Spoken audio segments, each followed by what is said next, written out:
The True Issue Behind Gun Violence by Jacob Ramirez.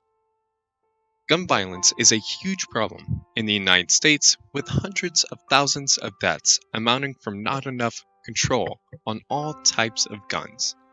And we need to strictly increase the regulations for guns to solve this problem. But is that the actual truth? It is known in the United States that due to having the Second Amendment, it causes more people to have easier access to guns, which causes most family households to have at least one gun. This also leads to most of the crime within the United States to be carried out by using a gun for the main weapon of acting out violence. A lot of people use this fact to argue for the increase in gun control on all types of guns, but it's the large firearms that are primarily used for mass genocide. Although having an increase on the restrictions for guns would allow for less people having guns and therefore less deaths in each crime, it would not solve the main problem behind gun deaths. Using information from Swanson's research, most of the deaths that are caused by guns in America are from suicide and not genocide, with 59% coming from suicide and 37% coming from homicides. Since most of the deaths are from people committing suicide, even if we were to take the guns away from these people, they would still find a way to cause harm to themselves or others.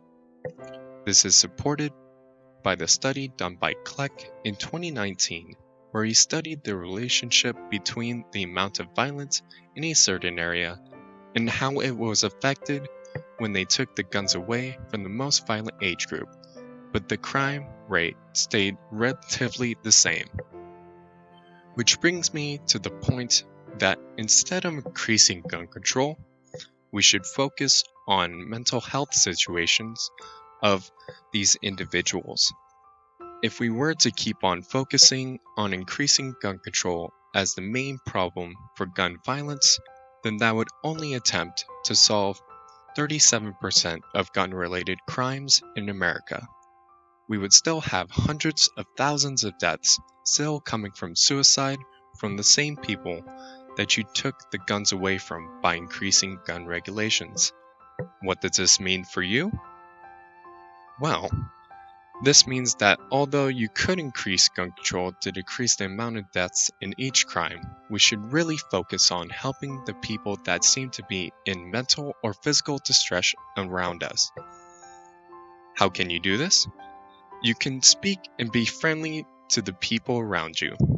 If you notice that someone is acting strange or having mental or personal problems, you should encourage them to either talk it out with you, family, friends, or a possible therapist, or in extreme situations, the suicide hotline that is readily available to everyone. I would also encourage you to try to encourage your local political official to try and encourage restrictions on large firearms alone.